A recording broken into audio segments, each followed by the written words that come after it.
Recording.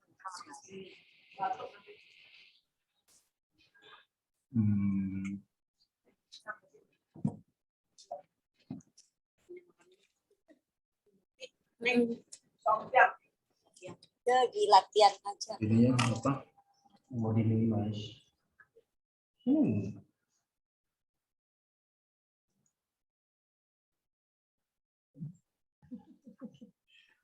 Ini. So. Prinsip dasar penelitian. Setiap itu kan cowok.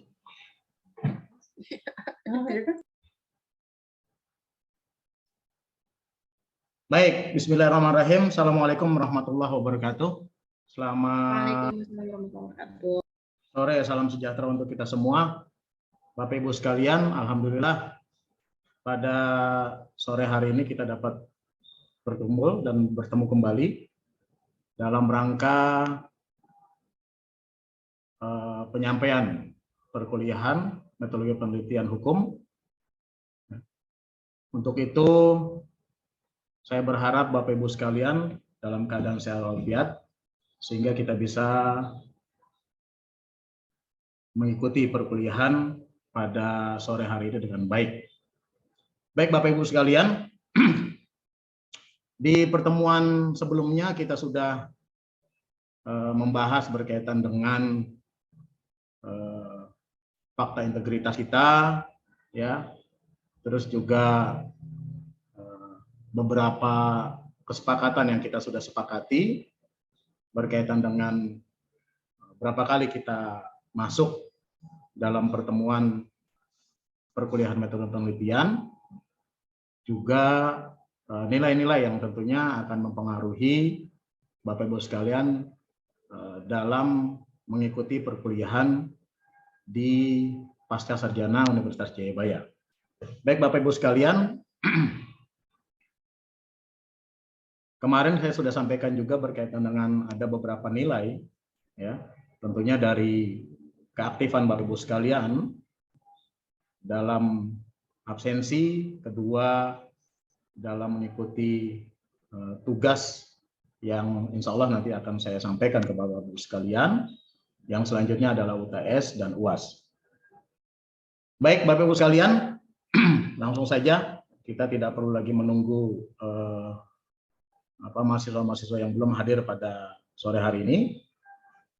Kita langsung saja pada perkuliahan kita untuk pertemuan kita pada sore hari ini yang akan membahas berkaitan dengan prinsip-prinsip dasar penelitian. Baik Bapak Ibu sekalian, ada dua prinsip dasar ya dalam penelitian. Yang pertama berkaitan dengan teknik yang digunakan, ada basic research atau penelitian dasar. Yang kedua adalah applied research, ada penelitian terapan. Kita akan coba untuk nanti membahas berkaitan dengan penelitian, apa sih penelitian dasar dan apa pula penelitian terapan pada applied research ini. Baik Bapak Ibu sekalian, basic research atau penelitian dasar. Riset dasar adalah kegiatan penelitian teoritis, eksperimental untuk memperoleh pengetahuan baru tentang prinsip-prinsip dasar dari fenomena atau fakta-fakta yang teramati tanpa memikirkan penerapannya. Selanjutnya, penelitian yang akan dilakukan merupakan pengembangan teori, konsep, dan metodologi dari suatu bidang ilmu tertentu. Bapak Ibu sekalian, kalau kita lihat berkaitan dengan riset dasar atau penelitian dasar ini, tentunya penelitian-penelitian tersebut harus betul-betul adalah penelitian yang update, ya. Penelitian-penelitian yang update, ya, yang mempunyai pengetahuan baru tentang prinsip-prinsip dasar atau fenomena-fenomena baru, ya, yang update tentunya, ya. Sehingga kita bisa meneliti satu penelitian tersebut, ya, tidak mundur jauh ke belakang. Nah, ini tentunya kita perlu mempunyai satu teori kegiatan yang penelitian kita yang tentunya terupdate, ya. fakta-fakta juga yang ada tentunya nanti bisa kita masukkan dalam konteks penelitian tersebut. Yang selanjutnya adalah penelitian yang akan dilakukan merupakan pengembangan teori, konsep, dan metodologi dari suatu bidang ilmu tertentu. Nah, ini tentunya kalau kita di bidang ilmu hukum, tentunya kita harus bisa melihat dalam konteks pengembangan teori, ya, serta konsep serta metodologi dari satu bidang ilmu. Ya, kalau kita ilmu hukum, tentunya dari konteks pengembangan teori-teori ya yang dikembangkan oleh para pakar-pakar hukum ya berkaitan dengan satu fenomena, kejadian-kejadian yang update, ya, bukan kejadian-kejadian masa lampau yang tentunya sudah banyak sekali peneliti-peneliti lain yang telah melakukan penelitian hal tersebut, ya. Serta juga konsep-konsep dasar, apa sih, ya, konsep-konsep dasar. Andai kan kita mau mencoba untuk meneliti satu fenomena, anggap saja fenomena LGBT, ya. Dulu ada fenomena tentang berkaitan dengan masalah LGBT. Nah, kita lihat dulu teori apa yang memang bisa kita angkat, ya. Siapa-siapa saja ya yang telah melakukan berkaitan dengan masalah LGBT tersebut. Konsep-konsep tersebut juga harus kita melihat kembali. Juga dari metodologi apa ya yang bisa kita terapkan dalam penelitian kita nanti. Baik Bapak Ibu sekalian, kalau kita sudah bisa memahami berkaitan dengan penelitian dasar ya atau basic research, tentunya kita akan masuk kepada konteks penelitian terapan atau applied research. Ya. Apa sih applied research? Yang pertama adalah merupakan kegiatan riset yang memiliki nilai ilmiah dan nilai strategis ekonomis tinggi. Alat pemikiran mengenai latar belakang masalah, hipotesis, metodologi, dan analisis memiliki dampak positif terhadap pembangunan. Kalau seandainya kita bicara berkaitan dengan penelitian kita masalah strategis ekonomis. Ya. Yang selanjutnya adalah mencakup kegiatan penelitian yang diarahkan untuk memecahkan masalah. Ya. Yang ketiga adalah program yang menerapkan ilmu pengetahuan dasar untuk menghasilkan teknologi atau aplikasi suatu sistem. Ini adalah gambaran besar berkaitan dengan penelitian terapan tersebut atau applied research. Bapak Ibu sekalian bisa melihat ya dari redaksi yang tampil di laptop Bapak Ibu sekalian berkaitan dengan riset ya. Apa sih yang melatar belakangi? Tentunya ini yang menjadi dasar penelitian Bapak Ibu sekalian ya. Kalau kita melakukan satu penelitian, kita tentunya mempunyai dasar apa sih ya fokus penelitian kita yang mau kita angkat, apa sih masalah yang kita mau angkat, ya metodologi yang seperti apa yang kita bisa gunakan untuk meneliti penelitian kita ini, ya. Selanjutnya adalah bagaimana kita menganalisis, ya apakah penelitian kita mempunyai dampak positif terhadap mungkin terhadap pembangunan kalau seandainya kita bicara berkaitan dengan hukum ekonomi, hukum dagang, dan lain sebagainya. Ya. Nah, selanjutnya mencakup kegiatan penelitian yang diarahkan untuk memecahkan masalah. Ya. Tentunya applied research atau teori terapan ini mempunyai satu ujung. Ya. Kalau bahasa hukum kita mempunyai novelty, apa sih yang kita inginkan? Ya, yang kita bisa terapkan dalam konteks penelitian kita. Ya, tentunya salah satunya untuk memecahkan permasalahan. Ya, kalau seandainya pada konteks latar belakang ada masalah yang kita angkat, ya kita berharap bahwa penelitian kita mempunyai masukan. Ya, untuk memecahkan satu permasalahan yang kita angkat dalam penelitian kita. Yang selanjutnya adalah program yang menerapkan ilmu pengetahuan dasar untuk menghasilkan teknologi dan atau aplikasi suatu sistem. Nah, ini bicaranya berkaitan dengan penelitian atau riset applied research berkaitan dengan mungkin penelitian-penelitian kita ya yang berdasarkan pada konteks teknologi dan aplikasi suatu sistem. Namun ya karena kita orang hukum tentunya bicara berkaitan dengan ilmu pengetahuan dasar hukum-hukumnya Ya, sehingga penelitian kita adalah sejalan dengan bidang ilmu yang kita ampu. Baik Bapak Ibu sekalian, kita lanjut ke slide berikutnya. Nah, penelitian itu juga berdasarkan tempat penelitian. Ya. Field research atau penelitian lapangan dalam atau kancah langsung di lapangan. Ya. Ini sering sekali juga para peneliti hukum meneliti langsung pada konteks ke lapangannya. Ya. Misalkan dalam satu kejadian ada permasalahan, ya, ada satu kasus ya, yang masih berjalan. Misalkan ada proses kasus korupsi. Ya. Kemarin kita tahu sama-sama kasus korupsi berkaitan dengan EKTP, ya, itu prosesnya masih berjalan.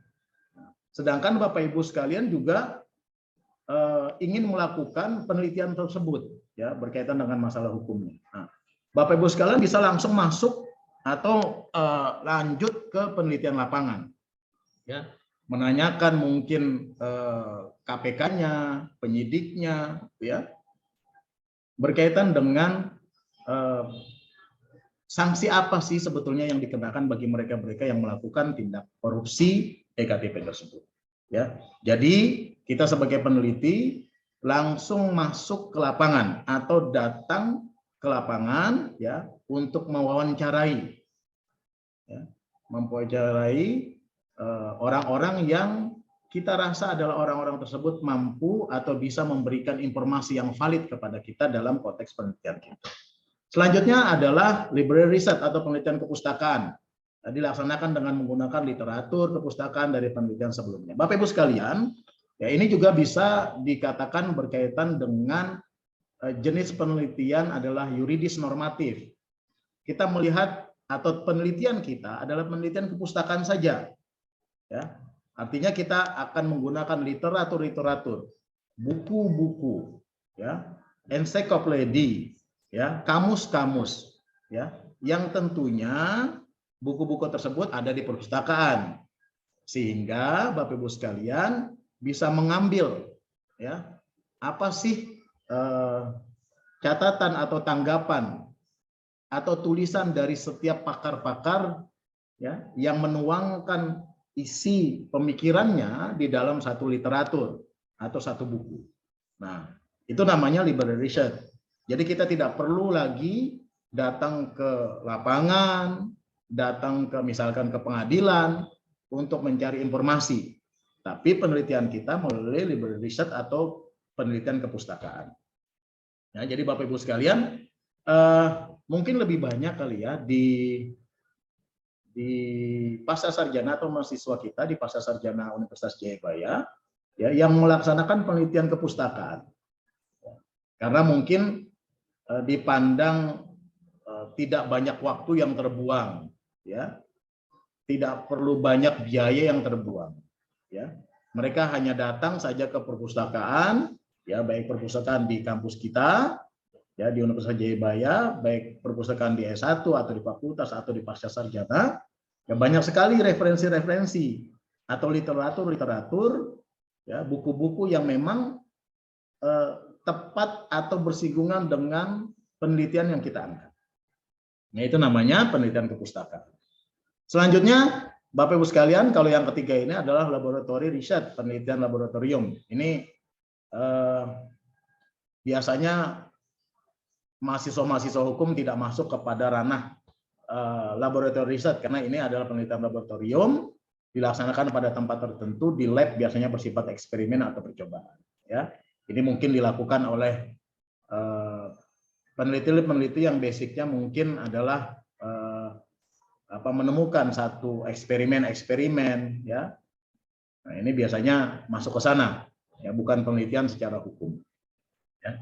Jadi begitulah Bapak Ibu sekalian, ya, kalau kita melihat atau memilah berkaitan dengan penelitian berdasarkan tempat, ya, mungkin yang bisa kita gunakan ada dua tadi. Yang pertama penelitian lapangan kita, yang kedua adalah penelitian kepustakaan. Ya, tinggal nanti Bapak Ibu sekalian akan melihat ya, penelitian yang seperti apa yang Bapak Ibu inginkan. Ya, apakah penelitian yang kita lakukan bersifat penelitian lapangan atau mencari data-data langsung kepada subjek yang bisa terpercaya untuk bisa kita masukkan di dalam penelitian kita, atau Bapak Ibu sekalian hanya mengambil atau menggunakan literatur kepustakaan pada penelitian-penelitian sebelumnya. Nah, jadi nanti dikembalikan lagi kepada Bapak Ibu sekalian, nanti pada saat Bapak Ibu sekalian melakukan ya, tugas akhir yaitu pembuatan tesis, disinilah Bapak Ibu sekalian bisa memilah nanti mana yang Bapak Ibu sekalian mau ambil berkaitan dengan tempat penelitian, ya, apakah lapangan atau by research ya dengan library ya atau library research.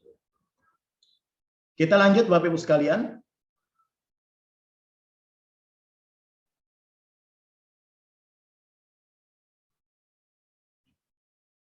Baik,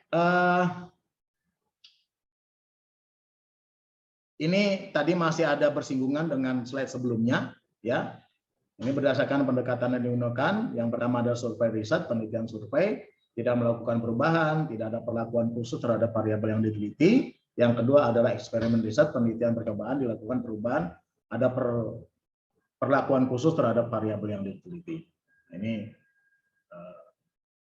sepertinya tidak masuk dalam konteks penelitian hukum, ya.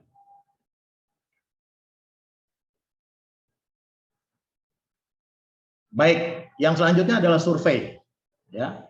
Bapak Ibu sekalian, ya, penelitian eksploratif atau penjajakan terbuka mencari-cari pengetahuan penelitian tentang masalah yang diteliti masih terbatas, ya. Kita bisa mengeksplor, ya, atau menjajaki kira-kira fokus penelitian kita, ya, apakah sudah banyak yang teliti atau tidak banyak yang teliti. Ya, ini dikembalikan pada kita, tentunya kita harus bisa mensurvei dulu. Ya, banyak sekali tempat-tempat yang bisa kita survei, ya. Mungkin kita bisa coba cek di Google apakah penelitian-penelitian yang kita mau angkat, ya, yang kita mau angkat sebagai penelitian tesis kita, ya, itu sudah banyak yang teliti atau belum. Ya. Yang selanjutnya adalah penelitian deskriptif, mempelajari masalah dalam masyarakat. Nah, ini penting buat Bapak Ibu sekalian ketahui, gitu ya.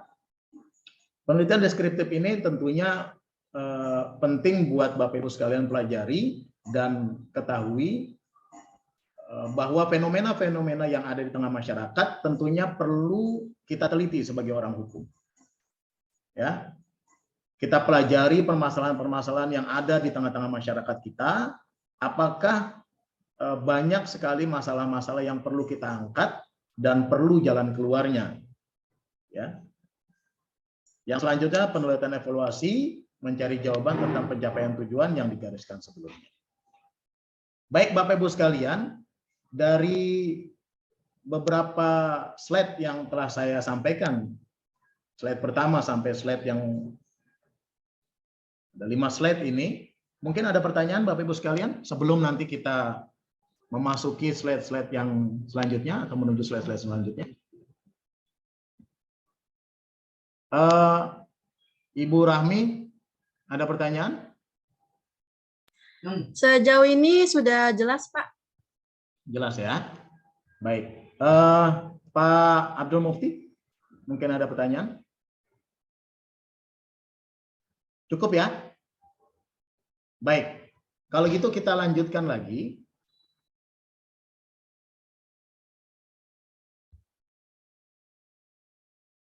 Selanjutnya kita masih pada konteks slide survei tadi ya. Selanjutnya penelitian eksplanasi atau penjelasan.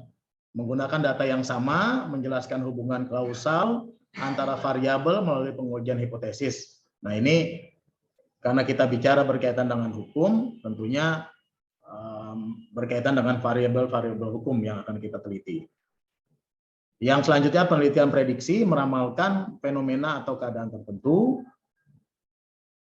Yang selanjutnya adalah penelitian pengembangan sosial, dikembangkan berdasarkan survei yang dilakukan secara berkala. Ya, ini biasanya survei berkala ini dilakukan oleh mereka-mereka yang basic hukumnya adalah sosial, ya, melihat daripada quantity, ya. Kita lanjut ke slide selanjutnya, Bapak Ibu sekalian.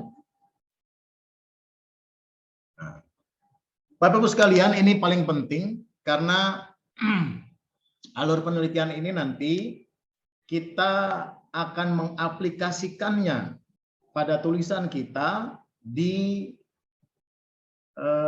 penulisan tesis atau penelitian akhir dari studi Bapak Ibu sekalian di Pasca Sarjana Universitas Jayabaya. Ya, walaupun kita sendiri mempunyai satu panduan khusus, ya, bagaimana penulisan tesis di Jayabaya yang saya yakin nanti Bapak Ibu sekalian akan dibagikan oleh pihak sekretariat berkaitan dengan panduan, ya, penelitian atau penulisan tesis di Jayabaya.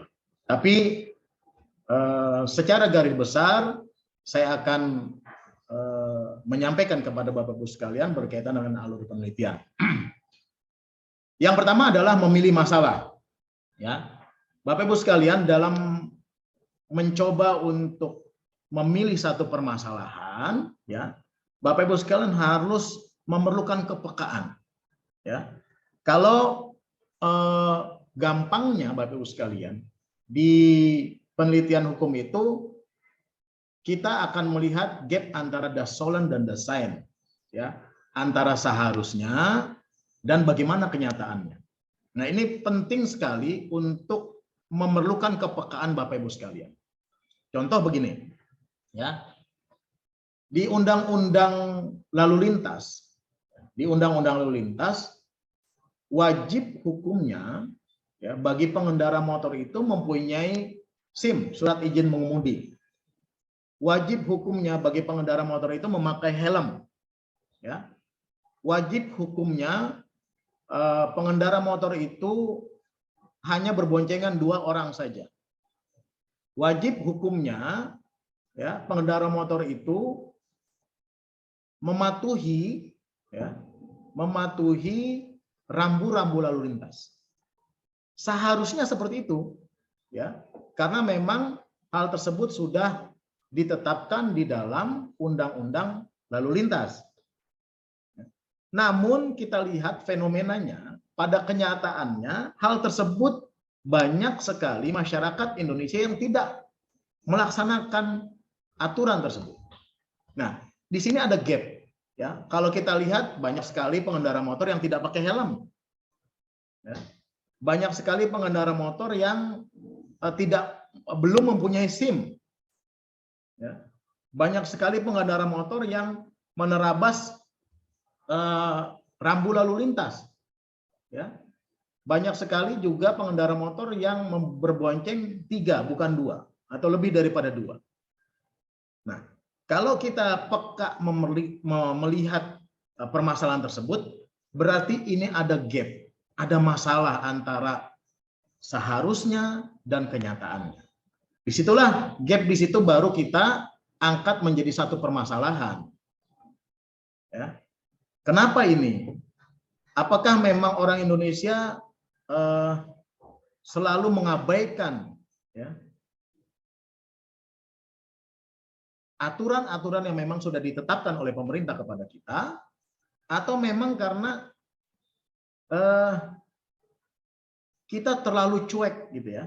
Kita terlalu membiasakan diri untuk melanggar hal-hal tersebut. Biarkan saja.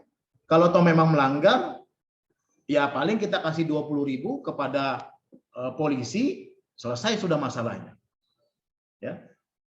Biarkan saja. Paling kalau seandainya melanggar, SIM-nya ditahan, nanti kita bisa nebus lagi di pengadilan. Ya. Kenapa tidak mentaati? aturan-aturan memang sudah ditetapkan oleh pemerintah. Ya, bukankah memakai helm itu menjaga safety kita? Ya. Bukankah mempunyai surat izin mengemudi itu, ya, itu memberikan safety kepada kita bahwa kita layak untuk mengendarai kendaraan yang memang kita sudah diberikan kepercayaan oleh negara, ya, oleh pemerintah dengan menggunakannya dan mempunyai surat izin mengemudi tersebut. Nah, kalau gap itu, ya, antara dasolan dan dasen, seharusnya dan senyatanya, itulah baru kita angkat ke permukaan. Apa yang mau kita teliti? Apakah memang budaya masyarakat Indonesia, ya, mempunyai budaya yang masa bodoh terhadap hukum, atau karena memang aparaturnya yang tidak menjalankan seharusnya aturan tersebut, atau karena memang aturannya yang kurang menggigit. Hanya 250.000 dendanya, biasalah itu. Ya. Nah, di situ nanti bisa kita angkat. Memilih masalah memerlukan satu kepekaan di dalam analisis kita. Bapak Ibu sekalian, ya, kalau kita sudah mengetahui atau memilih satu permasalahan dengan kepekaan kita atau memerlukan kepekaan kita, selanjutnya kita harus tahu juga berkaitan dengan studi pendahuluan. Ya. Studi eksploratif, mencari informasi. Kita cari dulu. Ya. Kalau kita sudah memetakan permasalahannya, kita cari dulu nih informasi-informasi, ya, berkaitan dengan permasalahan yang mau kita angkat. Ya. Setelah itu baru kita rumuskan masalahnya. Jelas dari mana harus kita mulai, kemana harus kita pergi, dan dengan apa. Ya. Ada istilah ius constitutum dan ius constituendum di dalam rumusan masalah. Artinya, biasanya kalau di magister ilmu hukum itu tidak perlu banyak-banyak masalah yang kita angkat. Cukup 2 masalah yang kita angkat. Masalah pertama adalah berkaitan dengan fenomena yang saat sekarang terjadi. Masalah kedua yang kita angkat adalah bagaimana yang kita inginkan ke depan. Nah, ini penting buat Bapak Ibu sekalian. Ya, jadi merumuskan satu masalah harus jelas dulu. Apa sih yang terjadi saat ini? Kita mulainya bagaimana nih? Ya, dan kita harus kemana? Dan harus mau apa ke depannya? Itu harus jelas. Ya, tadi yang saya bilang ada istilah ius constitutum dan ius constituendum. Ya, permasalahan yang terjadi saat ini dan yang kita inginkan yang ke depan nanti. Ya, kalau sekarang mungkin kita tahu bahwa banyak sekali para pengendara motor atau kendaraan bermotor itu, ya, tidak menjalankan aturan-aturan hukum yang berlaku di Indonesia, ya, karena memang ada sesuatu yang memang diabaikan. Tadi saya bilang, apakah substansinya, aturannya kurang menggigit, apakah aparatnya yang kurang tegas, atau budaya kita yang masa bodoh terhadap hukum. Nah, itu yang terjadi sekarang ini. Nah, yang kita inginkan ke depan apa? Yang kita inginkan ke depan adalah mungkin, ya, aturannya harus betul-betul menggigit, memberikan shock terapi dengan membayar apabila kita salah, gitu ya, melanggar, membayar dengan uang yang begitu banyak, gitu ya, sehingga kita takut untuk melanggar hal tersebut. Kedua, mungkin juga yang kita inginkan ke depan adalah aparaturnya, ya, harus betul-betul dididik. Ada istilah KUHP, kasih uang habis perkara. Nah, ini tidak boleh terjadi lagi. Ya, dikasihlah aparaturnya, setelah dikasih semuanya berjalan dengan lancar. Nah, aparaturnya kita harus didik kembali, harus benahin lagi agar menjadi aparatur yang baik menjalankan tugas dan kewajibannya. Selanjutnya adalah budayanya. Yang kita inginkan mungkin budaya ke depan adalah budaya masyarakat yang patuh terhadap aturan-aturan yang memang sudah diterapkan oleh pemerintah. Itu di dalam konteks rumusan masalah. Harus jelas. Ya. Yang selanjutnya merumuskan anggapan dasar sebagai tempat berpijak atau hipotesis. Ini yang keempat ini mungkin dari latar belakang ilmu yang berbeda dengan hukum, tapi kita akan melihat secara umum, universal, berkaitan dengan alur penelitiannya. Ya, jadi mohon dipahami Bapak Ibu sekalian, dari kita memilih judul, ya, memerlukan kepekaan. Ya, selanjutnya studi pendahuluan kita harus mencari informasi yang valid berkaitan dengan apa yang mau kita angkat dalam konteks permasalahan tersebut. Ketiga, masalah apa yang mau kita angkat? Ya, tadi mengandung unsur ius constitutum dan ius constituendum. Ya, kejadian yang hari ini dan yang akan kita inginkan ke depannya seperti apa.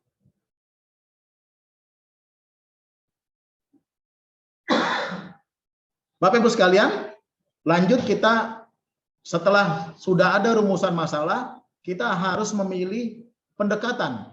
Nah, metode apa yang mau kita angkat? Jenis penelitian apa yang kita mau angkat? Tadi di depan kita sudah melihat ada 2 penelitian dasar. Yang pertama, penelitian lapangan. Yang kedua adalah penelitian library research atau kepustakaan. Ya. Nah, yang mana yang kita mau ambil? Apakah jenis penelitian yang lapangan atau kita mau mengambil jenis penelitian adalah library research atau kepustakaan? Ya, itu nanti tergantung dari substansi apa yang Bapak Ibu mau angkat. Ya, kasus-kasus yang seperti apa yang Bapak Ibu mau angkat. Ya, jadi kita akan melihat metode atau cara penelitian, jenis atau tipe penelitian ini sangat penting. Ya, objek apa, subjek apa, sumber datanya dari mana. Ya, jadi Bapak Ibu sekalian harus bisa melihat ya bagaimana metode atau metode apa yang Bapak Ibu sekalian mau pakai dalam penelitian Bapak Ibu sekalian. Ya, selanjutnya ada menentukan variabel dan sumber data. Apa yang akan diteliti, data diperoleh dari mana? Ya, tadi dibilang ada data deskriptif ya dari sekitar fenomena yang terjadi di tengah masyarakat kita. Ya. Biasanya kalau ada sumber data, ya nanti kalau kita mengangkat berkaitan dengan pendekatan atau metode penelitiannya itu penelitian yang yuridis normatif atau kepustakaan, ya tentunya memiliki atau memerlukan sumber-sumber bahan hukum. Ya, apa itu sumber bahan hukum? Yang pertama ada sumber bahan hukum primer, ya, yaitu bahan-bahan hukum dari undang-undang, aturan-aturan, ya, itu bahan hukum primer kita. Misalkan berkaitan dengan permasalahan tadi itu masalah lalu lintas, ya berarti undang-undang tentang lalu lintas, ya, atau yang paling tinggi adalah Undang-Undang Dasar 1945 dan lain sebagainya. Yang kedua adalah sumber hukum deskriptif, ya, itu dari tulisan-tulisan, ya. Penelitian-penelitian terdahulu, ya mungkin ada tulisan-tulisan berkaitan dengan masalah aturan-aturan hukum tentang lalu lintas, ya, atau ada penelitian-penelitian terdahulu, ya berkaitan dengan masalah pelanggaran-pelanggaran lalu lintas, ya bahan hukum primer, bahan hukum tersier, ya. Nah, yang tersier ini bahan hukumnya seperti apa? Ya kita mungkin menggunakan kamus bahasa Indonesia, KKBI atau ensiklopedia, ya, untuk menunjang daripada sumber-sumber bahan hukum kita yang akan kita aplikasikan dalam penelitian kita. Ya. Selanjutnya menentukan dan menyusun instrumen. Apa jenis data? Dari mana diperoleh? Observasi, interview, kuesioner. Ya. Nah, interview tadi kita sampaikan. Kalau seandainya tadi kita bicara berkaitan dengan penelitian kepustakaan, ya, kalau kita masuk lagi Bapak Ibu sekalian mengambil penelitian empiris atau penelitian lapangan, ya, tentunya akan diperoleh atau diminta, ya, berkaitan dengan observasi, interview atau kuesioner, ya. Sejauh mana nih penelitian Bapak Ibu atau case yang Bapak Ibu angkat ini, ya, tanggapan dari masyarakat seperti apa? Atau interview subjek-subjek yang bisa memberikan informasi-informasi valid tentang penelitian yang Bapak Ibu angkat.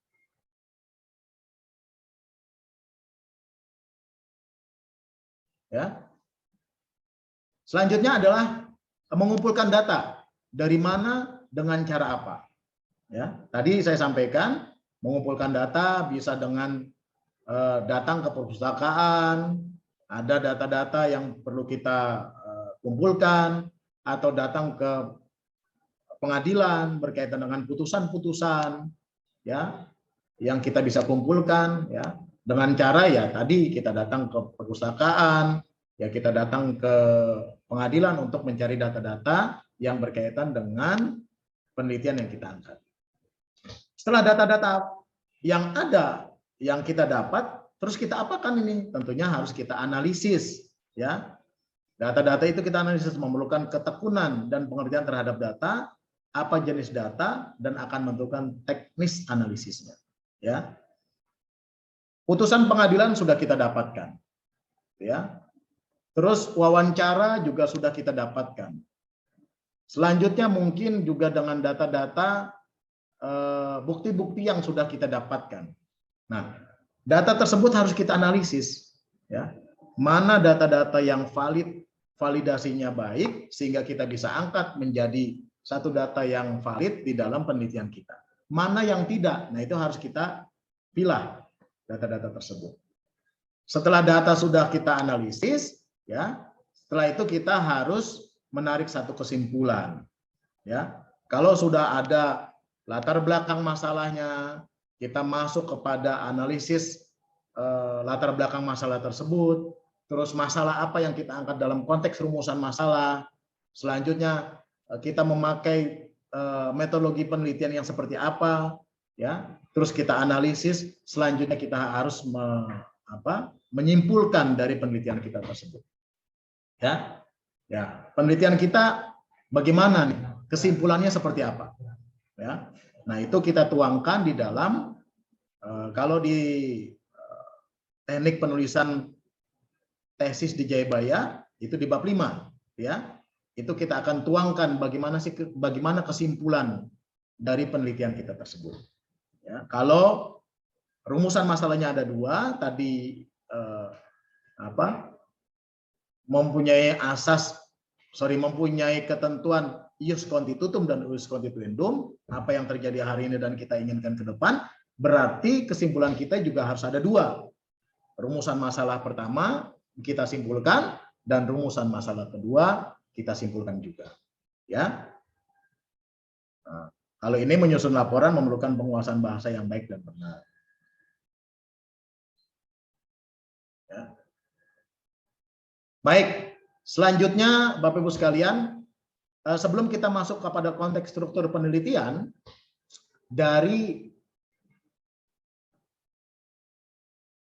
alur penelitian mungkin Bapak Ibu sekalian ada yang perlu ditanyakan?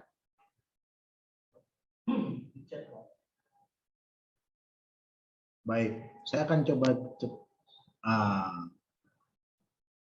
izin bertanya Pak, untuk penelitian literatur pustaka itu data primernya seperti apa? Terima kasih. Kalau penelitian lapangan, data sekunder bisa kita ambil seperti apa contohnya? Terima kasih. Baik Bapak Ibu sekalian, kalau Pak Abdul Muktia bertanya untuk penelitian literatur pustaka itu data primernya seperti apa Pak? Ya, data primer library research, ya, itu yang kita pakai adalah tulisan-tulisan, ya. Kedua, karena kita orang hukum, ya, tentunya adalah putusan-putusan yang sudah berkekuatan inkrah, ya. Kedua, selanjutnya adalah undang-undang yang kita pakai. Bicara berkaitan dengan korupsi berarti kita memakai undang-undang tindak pidana korupsi.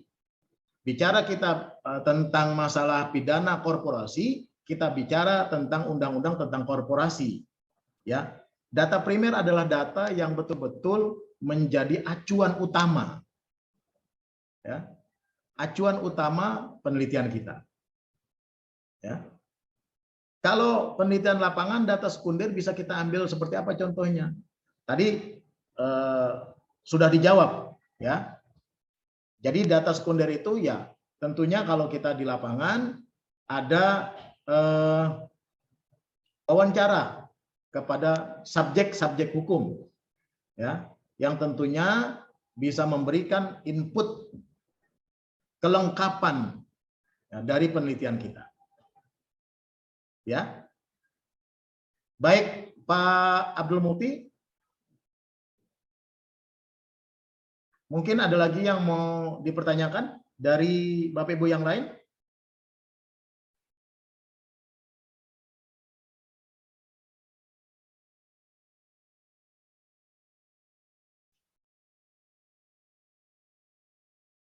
Kita tinggal 3 slide lagi ya. Kita habiskan dulu. Ya, setelah itu mungkin saya akan buka pertanyaan kembali. Baik, Bapak Ibu sekalian, kita lanjut pada konteks struktur penelitian. Ada satu deskripsi masalah, yaitu latar belakang, kaitan masalah yang satu dengan masalah yang lain, state of the art, identifikasi masalah, menemukan masalah. Ya, ini deskripsi masalah. Ya, tadi di depan saya sudah sampaikan semuanya. Ya, ini ada kategori-kategorinya.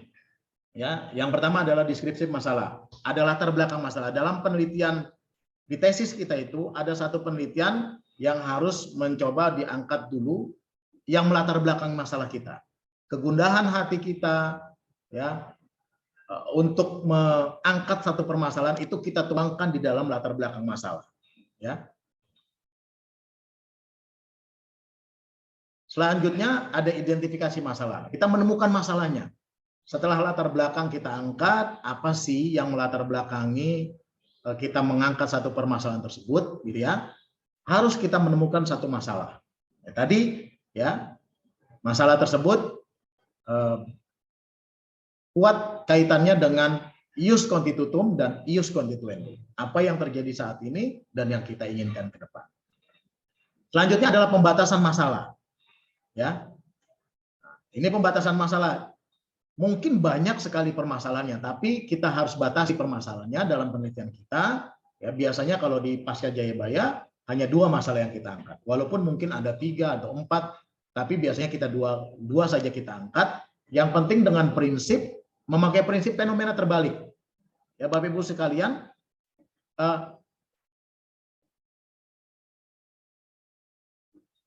jadi kita pakai prinsip tadi yang saya sampaikan itu adalah kalau seandainya wajib gitu ya, itu kita balik. Jadi ini fenomena yang terbalik gitu ya Pak ya. Sehingga dari umum dulu masuk sampai ke khusus ya. Jadi bagaimana penajaman ke dalam ya. Dengan sehingga kita harus membatasi masalah tersebut.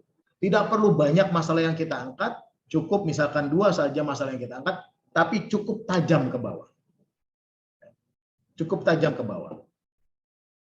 Selanjutnya adalah perumusan masalah. Ya, di dalam perumusan masalah itu, isi dalam perumusan masalah itu adalah pernyataan lengkap dan rinci mengenai ruang lingkup masalah yang akan kita teliti. Ya, rumusan yang baik sudah merupakan setengah jawaban. Itu yang tadi saya sampaikan. Ya, di perumusan masalah. Ya, kita harus masuk pada konteks unsur tadi ius constitutum dan ius constituendum. Selanjutnya ada tujuan penelitian. Apa sih output kita dalam konteks penelitian kita ini? Tentunya yang akan kita sampaikan apa sih tujuannya? Ya, rata-rata di dalam penelitian tesis kita tujuan penelitian adalah untuk menganalisis fenomena, ya. Permasalahan yang terjadi yang Bapak Ibu angkat. Ya, sifatnya menganalisis. Ingat Bapak Ibu sekalian, ada 3 kategori. Yang pertama skripsi, tesis, dan disertasi. Skripsi apa tujuannya? Tujuannya hanya untuk mengetahui. Ya. Pada posisi tesis seperti Bapak Ibu sekalian sekarang ini adalah dituntut untuk menganalisis. Ya, tidak perlu lagi mengetahui karena kita dianggap sudah mengetahui permasalahan tersebut. Nah, kalau permasalahan kita sudah tahu, setelah itu permasalahan itu harus kita analisis. Bapak Ibu bisa menganalisis, mengembangkan, mencari, ya, berkaitan dengan fenomena atau kasus yang Bapak Ibu angkat atau penelitian Bapak Ibu angkat. Disertasi adalah menemukan. Ya, itu yang membedakan ya Bapak Ibu sekalian. Tujuannya membedakan antara skripsi, tesis, dan disertasi. Ya, skripsi tadi hanya untuk mengetahui tujuannya. Tesis menganalisis, disertasi menemukan. Ya, menemukan teori baru, membantah teori lama, menemukan sistematika baru, ya. Nah, ini ada di disertasi. Ya, itu tujuannya. Selanjutnya kegunaan penelitian, manfaat yang akan dipetik apa sih? Biasanya kegunaan penelitian itu di Jayabaya juga dimasukkan ada dua, kegunaan teoritis ya dan kegunaan praktis. Ya. Kegunaan teoritis apa untuk apa nih? Mungkin penelitian kita akan dibaca ya oleh mereka para akademisi-akademisi lain. Ya. Mungkin penelitian kita bisa bermanfaat untuk mereka-mereka yang mencari ya jawaban atas penelitian-penelitian atau atas fenomena-fenomena yang terjadi. Ya, secara teoritis tersebut juga untuk tentunya untuk memberikan tambahan hasanah ilmu di dalam kampus kita yaitu kampus Jayabaya. Secara praktis bisa digunakan untuk para praktisi-praktisi hukum seperti advokat, jaksa atau hakim. Ya, bisa jadi penelitian kita bisa menjadi acuan tertentu bagi pengambil-pengambil keputusan. Ya, bisa menjadi acuan-acuan atau gambaran-gambaran untuk mengambil satu keputusan bagi para praktisi-praktisi hukum di Indonesia. Ya. Bapak Ibu sekalian, kita lanjut berkaitan dengan penyusunan kerangka teoritis. Ya. Itu pengajian teori yang digunakan. Bapak Ibu sekalian, ingat kita Bapak Ibu sekalian pasti sudah mempelajari atau sudah mendapatkan ilmu teori hukum.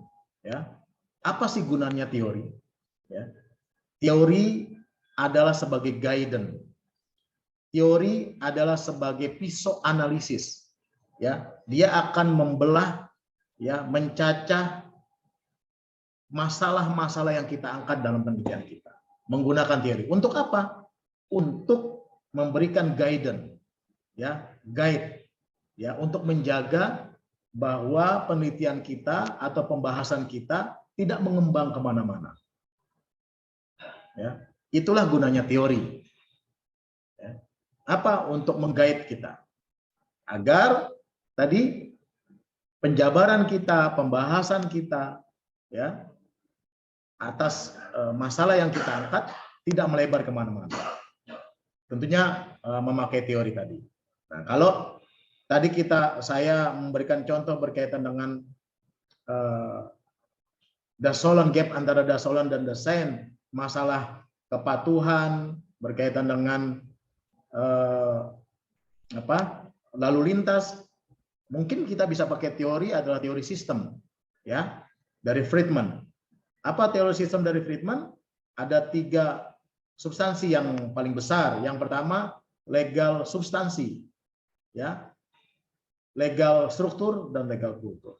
Ya. Substansinya bagaimana, strukturnya bagaimana, dan kulturnya bagaimana. Ya, nah, di pasca sarjana khususnya untuk mahasiswa S2 harus memakai minimal 2 teori dalam penelitiannya. Ya, ingat tadi yang saya sampaikan, teori adalah sebagai guidance.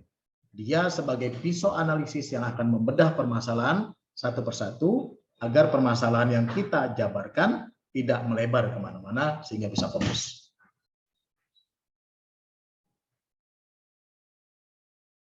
Baik. Selanjutnya adalah metode penelitian. Ya, tujuan operasional penelitian, tempat waktu penelitian, metode penelitian, teknik pengambilan data contoh, teknik analisis, validasi, dan verifikasi. Tadi kita sudah sampaikan berkaitan dengan metode penelitian, ya. Apa sih tujuan penelitian kita? Tempat dan waktu kapan metode penelitian kita lakukan, ya. Metode penelitian apa yang kita gunakan? Lapangan atau yuridis normatif atau kepustakaan. Ya. Bagaimana kita mengambil data-data, ya, mencari data-data dan menganalisisnya, ya. Itu di metode penelitian. Hasil penelitian, kesimpulan, analisis data, penafsiran kesimpulan, analisis data ini biasanya dipakai bukan dari penelitian hukum, ya. Nah, terakhir biasanya dimasukkan di bab 5, ya, itu adalah kesimpulan dan saran. Bapak Ibu sekalian, tadi saya sudah sampaikan, setelah kita analisis, kita bahas semua masalah yang kita angkat, ya, kita harus menyimpulkan, ya, di mana kesimpulan penelitian merupakan sintesis dari seluruh butir-butir yang kita angkat tadi, ya, pembahasan pembandingan dengan penelitian lain, pengajian implikasi dan saran. Setelah kita masukkan berkaitan dengan kesimpulan, tentunya apa saran kita terhadap penelitian kita ini, ya, agar bisa menjadi acuan, ya, penelitian kita ini tadi kegunaannya kepada siapa? Kegunaan kepada praktisi dan teoritis, gitu ya. Kegunaan praktis dan teoritis. Itu yang tadi saya sampaikan di depan. Baik, Bapak Ibu sekalian,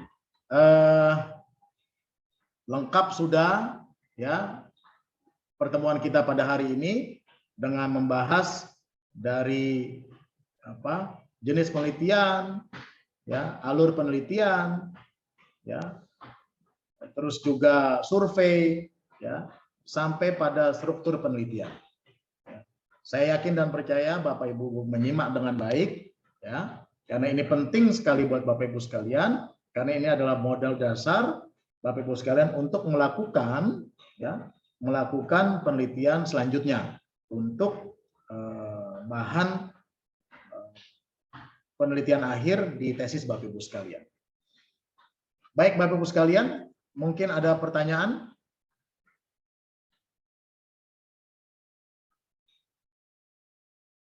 Pak Safrijal, ada pertanyaan? Bu Asetia? Bu Rahmi? Sudah cukup, Pak. Cukup ya? Bisa paham ya? Insya Allah paham, Pak. Baik. Baik, Ibu Tami, ada mungkin pertanyaan?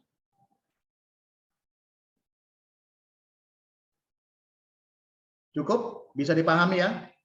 Baik, Bapak Ibu sekalian, saya rasa pertemuan kita pada hari ini cukup. Insya Allah kita akan ketemu di minggu yang akan datang, pada pertemuan kita yang akan datang. Dan saya yakin Bapak Ibu sekalian bisa menyimak dengan baik apa yang saya sudah sampaikan tadi. Ya, mudah-mudahan bisa diserap dengan baik. Dan di minggu yang akan datang bisa kita ketemu lagi dalam keadaan sehat walafiat. Saya doakan pada Bapak Ibu sekalian, mudah-mudahan kita bisa ketemu lagi di minggu yang akan datang dalam waktu dan kesempatan yang sama. Ya. Untuk itu saya akhiri pertemuan kita pada sore hari ini. Saya tutup. Bila itu berdaya. Assalamualaikum warahmatullahi wabarakatuh. Selamat sore, salam sejahtera untuk kita semua. Assalamualaikum.